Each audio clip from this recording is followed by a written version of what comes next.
As forças dos Estados Unidos lançaram hoje novos ataques contra o Irã sob ordens do presidente Donald Trump.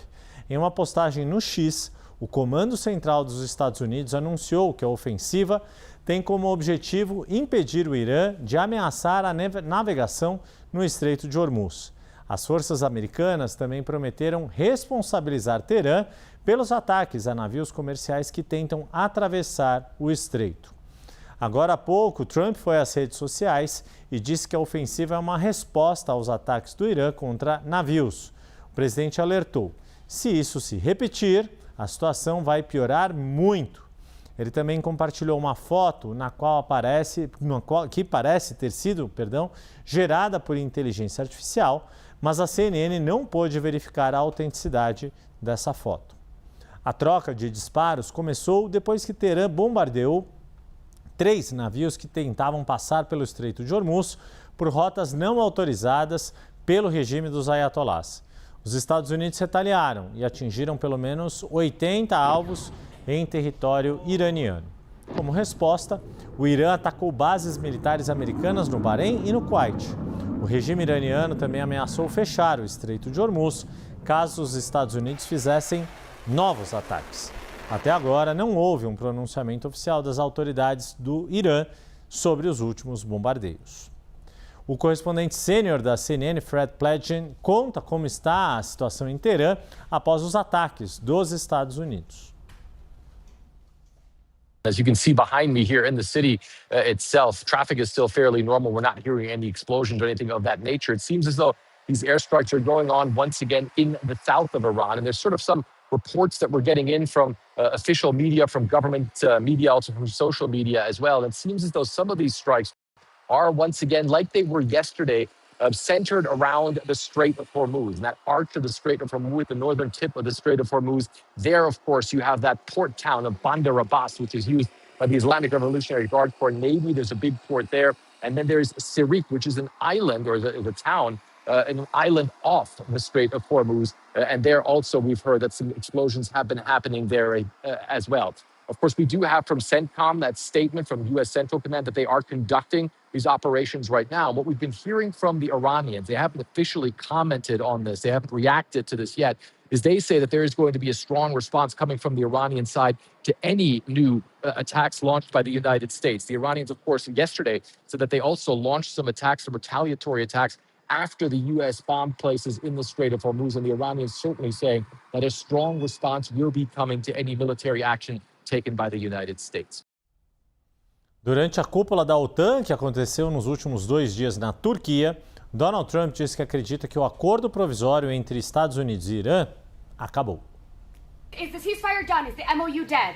To me, I think it's over. I don't want to deal with them anymore. They're scum. You know what scum is? They're scum. They're sick people. They're led by sick people.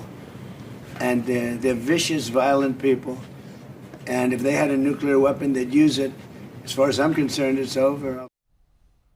Lorival Santana, analista de internacional, já na tela conosco. Lorival, muito boa noite. Ambos os lados se veem obrigados a responder aos ataques para demonstrar força. O mundo já deve se preparar para uma retomada total da guerra? Mais uma vez, boa noite. Boa noite.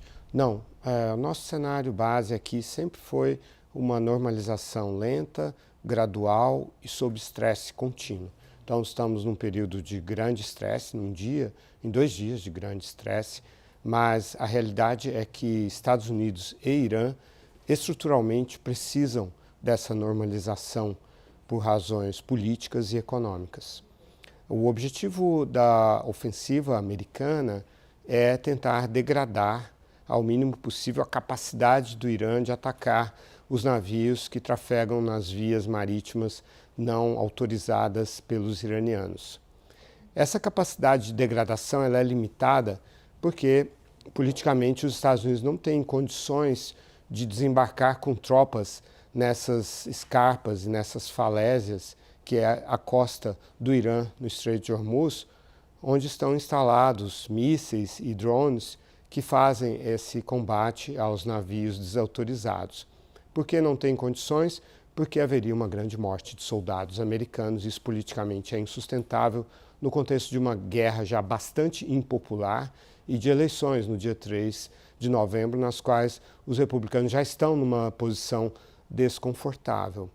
Por outro lado, o Irã ele quer estabelecer um status quo no Estreito de Hormuz que é inaceitável do ponto de vista não só dos Estados Unidos, mas do direito internacional, da economia global. Então, há aqui uma negociação feita por meio de armas, que é os Estados Unidos tentarem dissuadir o Irã ou tentar reduzir as demandas do Irã em relação ao controle, ou seja, levar a um tipo de status quo, de protocolo, como o Irã chama, que seja mais aceitável para os Estados Unidos e para o mundo, embora não seja o ideal, porque abre um precedente inédito no que diz respeito a controlar uma água que é internacional, dentro de um acidente geográfico, não é um canal feito pelos homens. Por outro lado, o Irã está numa posição de força, porque tem alta tolerância à dor e tem a geografia a seu favor. E tem o calendário eleitoral dos Estados Unidos, o choque de energia, o impacto econômico global que ele tem. Tudo isso vai a favor do Irã, que por sua vez está numa condição econômica muito ruim, mas, como eu disse, tem mais tolerância à dor do que os Estados Unidos e o restante do mundo. Então, nós vamos ver esses sobressaltos. Eu não vejo a possibilidade de o petróleo voltar de forma estável para os padrões de $60 ou mesmo de $70, que são as vésperas do início dessa guerra de 28 de fevereiro. Mas não é necessário que ele fique também num patamar muito alto. Então é um cenário de instabilidade acima de tudo, mas de tentativa de normalização e não de partir para uma guerra total, porque os próprios Estados Unidos também não têm condições legais de fazer isso, o governo americano, de fazer isso sem consultar o Congresso. Então eles têm sim de convergir para um acordo que não será confortável para os Estados Unidos, mas que tem de atender às necessidades do Irã de segurança para desencorajar qualquer futuro ataque, qualquer futura guerra como essa que os Estados Unidos e Israel promoveram contra o Irã.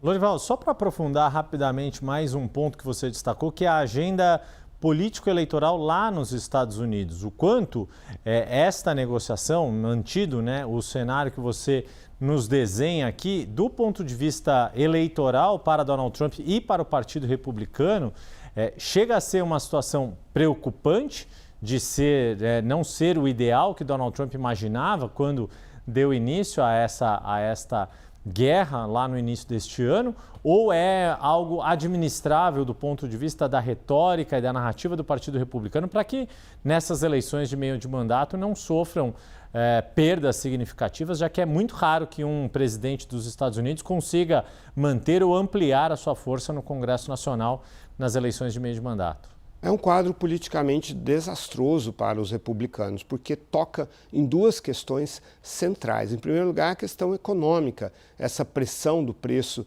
de petróleo e das outras commodities que transitam ali pelo Estreito de Hormuz fazem a inflação americana subir, o custo de vida, e esse é o ponto nevrálgico dessa e de todas as eleições e das eleições recentes nos Estados Unidos. E também por ter sido uma promessa de campanha descumprida, claramente, de não se engajar em guerras distantes, guerras de escolha, guerras de mudança de regime, sobretudo no Oriente Médio, como as que aconteceram no Afeganistão e no Iraque. Donald Trump construiu a carreira dele desde 2016 sobre essa promessa que foi agora descumprida. Então, há um descontentamento imenso, não só na população americana, mas no interior do Partido Republicano. E ele está tendo enorme dificuldade de sair dessa situação de forma honrosa, porque, afinal, o objetivo de todas as concessões que ele fez ao Irã é desbloquear o Estreito de Hormuz, mas o Irã só desbloqueia o Estreito de Hormuz sob os termos do Irã, que significa um controle sobre o trânsito, e isso é inaceitável. Então ele está realmente numa situação extremamente complexa. O Irã sabe disso e quer ver o presidente Trump sofrer, ter um alto custo político pela aventura que ele iniciou no dia 28 de fevereiro.